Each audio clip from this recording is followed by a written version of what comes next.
ಬೆಂಗಳೂರಲ್ಲಿ ಬಿಕ್ಲು ಶಿವ ಕೊಲೆ ಪ್ರಕರಣಕ್ಕೆ ಸಂಬಂಧಪಟ್ಟಂತೆ ಬಿಜೆಪಿ ಶಾಸಕ ಬೈರತಿ ಬಸವರಾಜ್ಗೆ ಬಂಧನದ ಭೀತಿ ಶುರುವಾಗ್ಬಿಟ್ಟಿದೆ. ಬೇಲ್ ಕೊಡಲ್ಲ ಅಂತ ಹೇಳಿದ್ಮೇಲೆ ಬಂಧನ ಸನ್ನಿಹಿತ ಅಂತ ಅರ್ಥ. ಅಷ್ಟರಲ್ಲಿ ಬೇರೆ ಕೋರ್ಟ್ಗೆ ಅಪ್ಲೈ ಮಾಡ್ಕೊಳ್ಳೋದು, ಅಕಸ್ಮಾತ್ ಅಲ್ಲಿ ಅದು ಪುರಸ್ಕರಿಸಲ್ಪಡುವುದು ಬೇರೆ ವಿಚಾರ. ಅಕಸ್ಮಾತ್ ಅಲ್ಲೂ ಆಗದೇ ಇದ್ದರೆ ಅರೆಸ್ಟ್ ಮಾಡಿದ್ರೂ ಆಶ್ಚರ್ಯ ಇಲ್ಲ. ಒಂದು ಕೊಲೆ ಕೇಸಲ್ಲಿ ಒಬ್ಬ ಆರೋಪಿ ಅಂತ ಇದ್ದಾಗ ಅರೆಸ್ಟು ಮಾಡಲೂಬಹುದು, ಅರೆಸ್ಟ್ ಮಾಡದೇನೂ ವಿಚಾರಣೆ ಮಾಡಬಹುದಾಗುತ್ತೆ. ಈತನನ್ನು ಅರೆಸ್ಟ್ ಮಾಡದೇ ಇದ್ದರೆ ಆಚೆ ಬಿಟ್ಟುಬಿಟ್ರೆ ಸಾಕ್ಷ್ಯ ನಾಶ ಆಗಬಹುದು ಅಂತ ಅವ್ರಿಗೆ ಅಪಾಯ ಇದೆ ಅಂತ ಅನಿಸಿದ್ರೆ ಅವರು ಅರೆಸ್ಟ್ ಮಾಡಬಹುದು. ಇಲ್ಲ ಆಚೆ ಬಿಟ್ಟರು ತೊಂದರೆ ಇಲ್ಲ ಅನಿಸಿದ್ರೆ ಅರೆಸ್ಟ್ ಮಾಡದೆ ಕೂಡ ಇರಬಹುದು. ಆದರೆ ಈ ಸಂದರ್ಭದಲ್ಲಿ ಏನಾಗ್ತಾ ಇದೆ, ಬಹಳ ಪ್ರಯತ್ನಗಳ ನಂತರದಲ್ಲಿ ಒಂದು ಬೇಲ್ ಅಪ್ಲಿಕೇಶನ್ ವಿಚಾರದಲ್ಲಿ ಬಿಕ್ಲು ಶಿವನ್ ಮರ್ಡರ್ ಕೇಸಲ್ಲಿ ಬೈರತಿ ಬಸವರಾಜ್ಗೆ ಬಂಧನದ ಭೀತಿ ಶುರುವಾಗಿದೆ.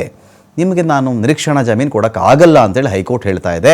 ಕೋಕಾ ಕಾಯ್ದೆ ಅನ್ವಯ ಆಗೋದಿಲ್ಲ ಅಂತ ಕೂಡ ಆದೇಶವನ್ನು ಕೊಟ್ಟಿದೆ. ಅಲ್ಲಿ ನ್ಯಾಯಾಧೀಶರಾಗಿರ್ತಕ್ಕಂಥ ಸುನಿಲ್ ದತ್ ಯಾದವ್ ಅವರಿದ್ದಂಥ ಹೈಕೋರ್ಟ್ನ ಪೀಠ ಆದೇಶ ಕೊಟ್ಟಿರೋದು, ವಿಚಾರಣಾ ಕೋರ್ಟ್ನಲ್ಲೇ ಸೂಕ್ತ ಅರ್ಜಿ ಹಾಕೊಳ್ಳಿ. ನೀವು ನನ್ನ ಹತ್ತಿರ ಬಂದರೆ ನಾನು ಅದನ್ನೆಲ್ಲ ಕೊಡೋಕ್ಕೆ ಬರಲ್ಲ. ಇಲ್ಲಿ ವಿಚಾರಣಾ ಕೋರ್ಟ್ ನಿಮ್ಮದೇ ಕೇಸನ್ನು ಯಾವುದು ವಿಚಾರಣೆ ಮಾಡ್ತಾ ಇದೆಯೋ ನ್ಯಾಯಾಲಯ, ಅಲ್ಲೇ ಹೋಗಿ ಅರ್ಜಿಯನ್ನು ಹಾಕೊಳ್ಳಿ. ನೀವು ಅಲ್ಲಿವರೆಗೂ ಬಂಧನದಿಂದ ನಾನು ರಕ್ಷಣೆ ಕೊಡ್ತೀನಿ ಅಂತ ಹೇಳೋಕ್ಕಾಗಲ್ಲ.